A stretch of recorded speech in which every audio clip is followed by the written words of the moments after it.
Good morning students. जैसे कि हम कल की क्लासेस में देखे थे, कुछ कंसेप्ट देखा था, बेसिक कंसेप्ट्स। उसमें आपका basic concepts of electronic device था और उसमें अपन देखे थे कि इंट्रिंसिक सेमीकंडक्टर और एक्सट्रिंसिक सेमीकंडक्टर दोनों टाइप हम उसमें देख लिए थे। तो लास्ट जो हमारा लेक्चर था उसमें कुछ एरर्स थे, तो आज हम उस एरर्स को थोड़ा इम्प्रूव करने का ट्राई करेंगे।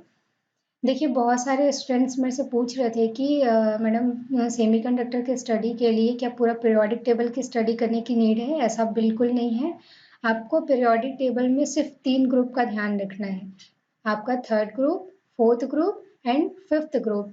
थर्ड ग्रुप आपका ट्राइवेलेंट के लिए यूज होगा, फोर्थ ग्रुप आपका सेमीकंडक्टर के लिए यूज होगा और आपका फिफ्थ ग्रुप पेंटावेलेंट के लिए यूज होगा। इसके अलावा आपको किसी भी एलिमेंट की को ध्यान देने की बिल्कुल नीड नहीं है। देखिए, आप बहुत सारे मतलब कल की क्लासेस में ऐसा हो सकता है कि कुछ लोगों को बहुत सारी चीज़ें नहीं समझा होगा, तो बिल्कुल आप कमेंट में हमें बता सकते हैं, जिससे हम उस चीज़ को इम्प्रूव करने का ट्राई करेंगे। और देखिए, बहुत सारा ऐसा होगा कि कुछ लोग इलेक्ट्रॉनिक्स डिवाइसेस जानते भी होंगे और कुछ लोग नहीं भी जानते होंगे। तो जो लोग जानते हैं वो देख लीजिए कि उसमें एक्स्ट्रा क्या था जो आपके कंसेप्ट में मिसिंग हो रहा था, तो आप उसको अपने कंसेप्ट में ऐड कर सकते हैं। और जो थोड़ा बहुत जानते थे या जो बिल्कुल भी नहीं जानते थे, तो आप इस ट्यूटोरियल के माध्यम से अपने कंसेप्ट को बिल्ड कर सकते हैं। तो आज हम इसके आगे के लेक्चर्स देखेंगे। हमने लास्ट लेक्चर में comparison of intrinsic and extrinsic semiconductor तक कंप्लीट किया था। इसके आगे आता है चार्ज न्यूट्रलिटी इक्वेशन। अब देखते हैं कि चार्ज न्यूट्रलिटी इक्वेशन क्या होता है। According to the charge neutrality equation, the magnitude of positive charge density is equal to that of negative charge density. देखिए, यहाँ पे कहा जा रहा है कि देखिए, आपका जो पॉजिटिव चार्ज डेंसिटी है और नेगेटिव चार्ज डेंसिटी है, दोनों का जो मैग्नीट्यूड होगा वो इक्वल होगा। अब देखिए, पॉजिटिव चार्ज डेंसिटी और नेगेटिव चार्ज डेंसिटी के लिए यहाँ पे इक्वेशन लिखा हुआ है, donor concentration plus hole concentration is equal to acceptor concentration plus electron concentration. अब क्या कीजिए, इस इक्वेशन को समझने के लिए अपने दोनों हाथों को सामने रखिए। एक को आप एन टाइप समझिए और एक को आप पी टाइप समझिए। एन टाइप में जो मेजोरिटी होगा वो आपका होगा इलेक्ट्रॉन और पी टाइप में आपका जो मेजोरिटी होगा ये आपका होगा होल।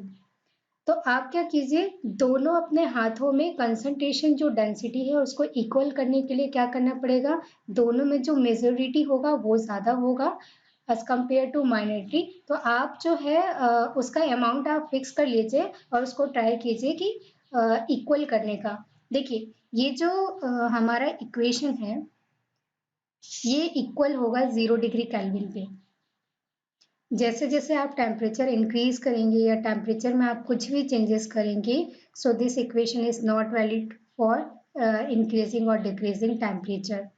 सो बिल्कुल आप ध्यान रखिए कि आपका जो इक्वेशन है वो कहाँ किस कंडीशन के लिए वैलिड है और किस कंडीशन के लिए वैलिड नहीं है। क्योंकि जब हम न्यूमेरिकल बनाते हैं तो अगर हमें उसका कंडीशन अगर नहीं पता है कि ये हमारा इक्वेशन किस कंडीशन के लिए सेटिस्फाइड है, तो हो सकता है आपको न्यूमेरिकल में काफ़ी प्रॉब्लम फेस करना पड़े। तो इस चीज़ को आप अपने अगर आप कॉपी में नोट कर रहे होंगे तो बिल्कुल आप लिख सकते हैं, वहाँ पे आपको काफ़ी हेल्पफुल होगा आगे।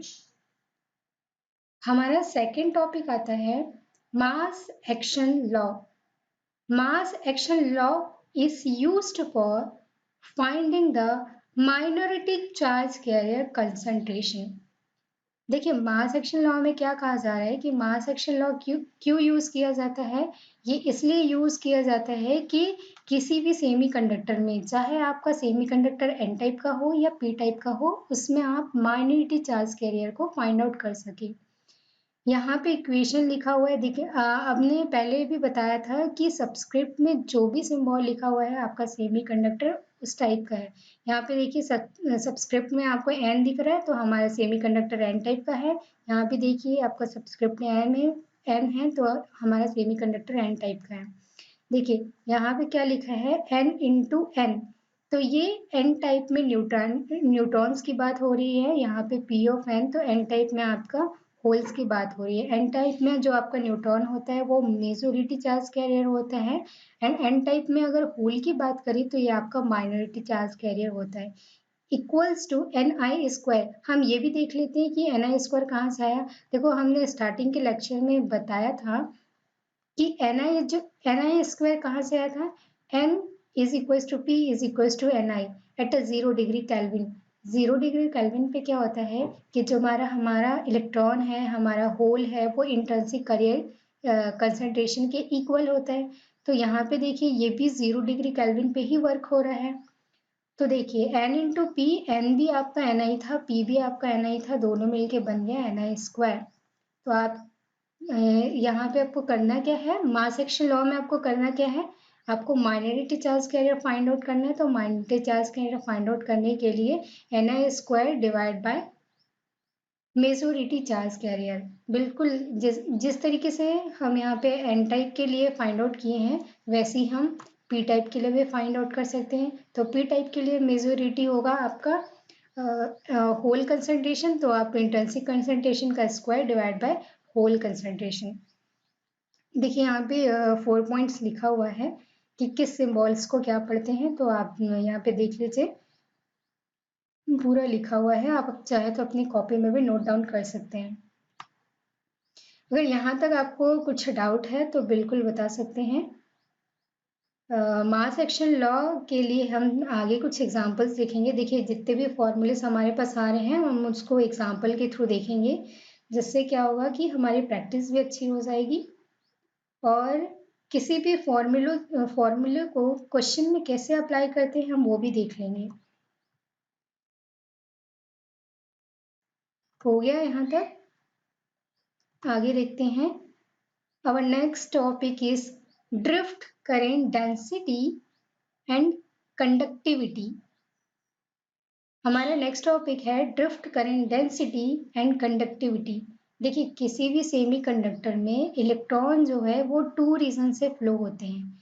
एक तो हमारा ड्रिफ्ट होता है और सेकंड होता है डिफ्यूजन। तो यहाँ तो हम ड्रिफ्ट के बारे में देख रहे हैं, तो देखते हैं ड्रिफ्ट में क्या कहा जा रहा है। Consider a metal tube with a large number of free electrons. यहाँ पे क्या कहा जा रहा है, एक मेटल ट्यूब आप कंसीडर कीजिए जिसमें लार्ज नंबर ऑफ इलेक्ट्रॉन्स होनी चाहिए। L is the length of tube और एल क्या होगा, हमारा जो सेमीकंडक्टर होगा हमने जो ट्यूब के फॉर्म में लिया हुआ है उसका टोटल लेंथ होगा। और A is what, A is the cross sectional area, A उसका क्रॉस सेक्शनल एरिया होगा। The tube is subjected to the electric field E. देखिए इसका क्या मीनिंग निकलता है, आप जो सेमी कंडक्टर लेंगे उसको आपको कुछ इलेक्ट्रिक फील्ड प्रोवाइड करना पड़ेगा, due to which electrons move with a velocity v d. यहाँ पे देखिए आप जब सेमी कंडक्टर को इलेक्ट्रिक फील्ड प्रोवाइड करेंगे तो उससे क्या होगा, इलेक्ट्रॉन्स जो है मूव करने लगेंगे। अब देखिए कोई भी इलेक्ट्रॉन्स मूव करेगा तो उसकी कुछ वेलोसिटी होती है, तो यहाँ पे वो v ऑफ t वेलोसिटी से मूव करने लगेगा। Let t be the time required by the electrons to travel distance। यहाँ पे कैपिटल T वो टाइम है जो कोई भी इलेक्ट्रॉन्स पूरे सेमीकंडक्टर के लेंथ को ट्रेवल करने के लिए लेता है। देखिए ये चीज हमने जो पढ़ा थ्योरी उसको हम थोड़ा फिगर में जाके देख लेते हैं। देखिए यहाँ पे क्या है, ये हमारा मेटल ट्यूब है, ये हमारा मेटल ट्यूब है। इस मेटल ट्यूब की टोटल लेंथ यहाँ पे कैपिटल एल दी हुई है और ये है इसका क्रॉस सेक्शनल एरिया जिसको अपन कैपिटल एल से दिखा रहे हैं। और ये जो इलेक्ट्रॉन्स हैं ये v ऑफ d है, सॉरी ये जो इलेक्ट्रॉन्स है इनकी वेलोसिटी v ऑफ d है। ओके, और देखिए जिस इलेक्ट्रिक फील्ड की बात की हुई है वो इलेक्ट्रिक फील्ड यहाँ पे E है। तो सबसे पहले आपको ड्रिफ्ट में थोड़ा सा चीज पता करना होगा। देखिए ड्रिफ्ट करंट डेंसिटी, जहाँ पे भी हम ड्रिफ्ट करंट डेंसिटी की बात करते हैं यहाँ पे क्या होता है कि एक सेमीकंडक्टर लिया हमने, आइदर एन टाइप और पी टाइप, दोनों में से कोई भी आप ले लीजिए। इसमें क्या करना होगा, देखिए ड्रिफ्ट में क्या करना पड़ेगा, आपको सेमीकंडक्टर को एक एक्स्ट्रा सप्लाई प्रोवाइड करना पड़ेगा। वो सप्लाई क्या हो सकता है, जरूरी नहीं है कि आपको सिर्फ इलेक्ट्रिक फील्ड ही लेनी है, तो वो सप्लाई आप चाहे तो लाइट के थ्रू दे सकते हैं, आप चाहे टेम्परेचर के थ्रू दे सकते हैं या फिर इलेक्ट्रिक फील्ड दे सकते हैं। इन तीनों में से आपकी चॉइस है कि आप कौन सा सोर्स प्रोवाइड करना चाहते हैं। इससे क्या होगा, देखिए सोर्स प्रोवाइड करने से क्या होगा कि सेमीकंडक्टर के अंदर जो इलेक्ट्रॉन प्रेजेंट है उसको एक फोर्स मिल जाएगा। इस फोर्स से क्या होगा, इस फोर्स से ये होगा कि इलेक्ट्रॉन जो है कुछ एक्स्ट्रा एनर्जी गेन करने लगेंगे। और देखिए इलेक्ट्रॉन की बेसिक प्रॉपर्टी ये है कि वो एक जगह कांस्टेंट नहीं बैठता है, एक जगह चुपचाप नहीं बैठता है, तो इसका जो कैरेक्टरिस्टिक है वो हमेशा मोमेंटम कैरेक्टरिस्टिक है। तो इस एनर्जी को गेन करने के बाद क्या होगा, इलेक्ट्रॉन जो है सेमीकंडक्टर के अंदर मूवमेंट करना स्टार्ट कर देंगे। और हमने देखा है कि जब भी कोई इलेक्ट्रॉन्स मूवमेंट करना स्टार्ट करता है उसके बाद वहाँ उस सेमीकंडक्टर में करंट फ्लो होना स्टार्ट हो जाता है।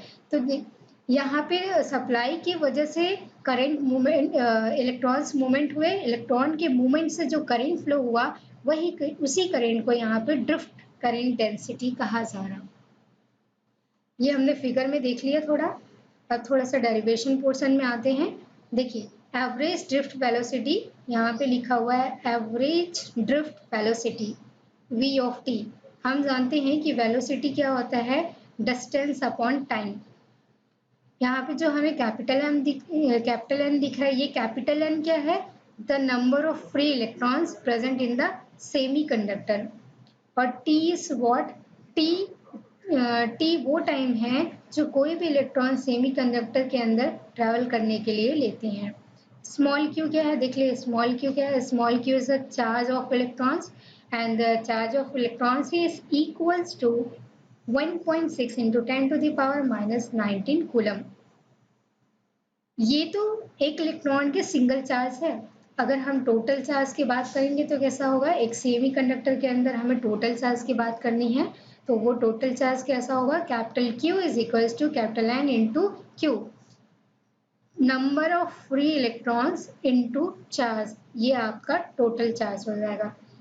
यहाँ पे करंट का डेफिनेशन जैसे हम छोटे क्लास में पढ़ते थे, क्लास 8 में, क्लास 9 में, करंट का डेफिनेशन कैसे पढ़ते हैं, वहाँ करंट का डेफिनेशन होता था change in charge with respect to time.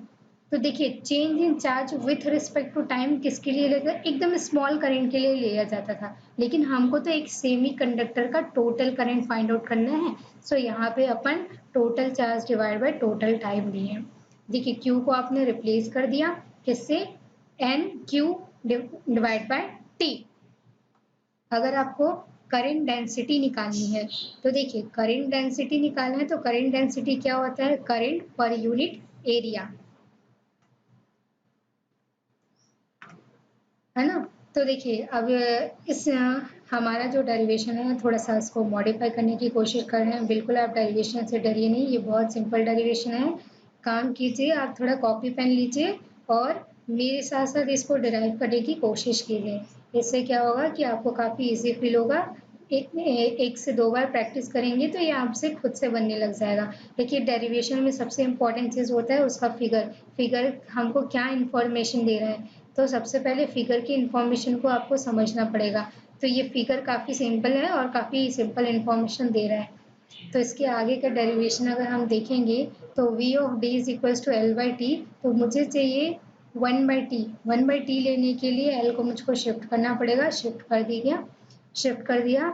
अब यहाँ पे जो हमने करंट डेंसिटी का फॉर्मूला देखा था I/A, तो आपको क्या करना है, I और A सबकी वैल्यू 1/1 जब आप पुट करेंगे तो आपको यहाँ मिल जाएगा capital N into Q divide bye TA।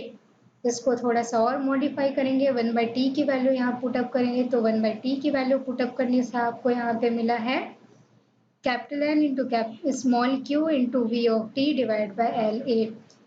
ये जो हमारा इक्वेशन है थोड़ा काफ़ी लेंथी लग रहा है, सो इसको सिंप्लीफाई करने के लिए हमने LA को V कन्वर्ट कर लिया है और capital N divide by LA इस टोटल को हमने स्मॉल n से रिप्रेजेंट किया। आप बिल्कुल कंसंट्रेशन से 1/1 स्टेप करते जाइए, बिल्कुल आपको ये मिलते चले जाएगा। बिल्कुल भी टफ नहीं है हमारा डेरिवेशन। तो यहाँ पे टोटल आपका करंट डेंसिटी मिला है NQV ऑफ T। अगर इसको आप थोड़ा सा और सिंप्लीफाई करना चाहते हैं तो आप बिल्कुल देख सकते हैं। देखिए इलेक्ट्रिक फील्ड का फॉर्मूला क्या होता है, electric field is equals to the drift velocity divide by mobility. ये तो कॉमन था। देखिए अगर यही वेलोसिटी, अगर मुझे ड्रिफ्ट वेलोसिटी यहाँ पे निकालना है, so electric field into mobility. अब देखिए हमारे पास तो टू टाइप ऑफ सेमीकंडक्टर होता है, n type and p type. तो देखिए एन टाइप के लिए आप मोबिलिटी, इलेक्ट्रॉन की मोबिलिटी लेंगे into electric field. Similarly p type के लिए आप होल की मोबिलिटी लेंगे इनटू इलेक्ट्रिक फील्ड। जो V ऑफ D है यहाँ पे ड्रिफ्ट वेलोसिटी है। देखिए I is equals to change in charge with respect to time. ये स्मॉल करंट की बात हो रही तो हमने निकाला हुआ है। देखिए I कैसे निकाल सकते हैं, आप इसी फॉर्मूले से निकाल सकते हैं। तो J is equals to I by A। तो आपको I फाइंड आउट करना है तो J इंटू A, इस फॉर्मूले में A का मल्टीप्लाई कर देंगे तो आपको I निकल जाएगा, है ना। तो इस तरीके से आपको क्या करना है, प्रीवियस इक्वेशन और नेक्स्ट इक्वेशन ऐसा दोनों में अगर रिलेशन निकालते चले जाएंगे तो आपको इक्वेशन काफी इजी होगा। तो देखिए यहाँ पे आप drift current density of electron, drift current density of electron निकालने के लिए क्या करेंगे, n into q into n into mu of n mobility of electron into electric field. Similarly P लेंगे तो देखिए एन टाइप के लिए जो आपका चार्ज कैरियर होगा वो इलेक्ट्रॉन होगा और उसके लिए आपको इलेक्ट्रॉन की मोबिलिटी लेनी होगी। सिमिलरली आपको पी टाइप के लिए होल की मोबिलिटी लेनी होगी और होल का कंसंट्रेशन लेना होगा।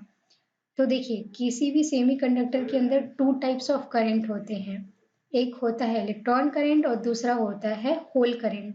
तो मुझे अगर टोटल करंट निकालना है या total current density find out करना है, सो मैं दोनों का एडिशन करूंगी तो इससे मुझे क्या मिल जाएगा, टोटल करंट डेंसिटी। तो देखिए यहाँ पे हम एन के लिए हमने इलेक्ट्रॉन के लिए हमने करंट डेंसिटी निकाल रखा है, सिमिलरली हम होल के लिए करंट डेंसिटी निकाल रखा है। आप दोनों का ऐड कर दीजिए तो आपको टोटल करंट डेंसिटी मिल जाएगा। देखिए यहाँ पे थोड़ा सा ये इक्वेशन काफी बड़ा दिख रहा है तो इसको थोड़ा सिंप्लीफाई कर लेते हैं।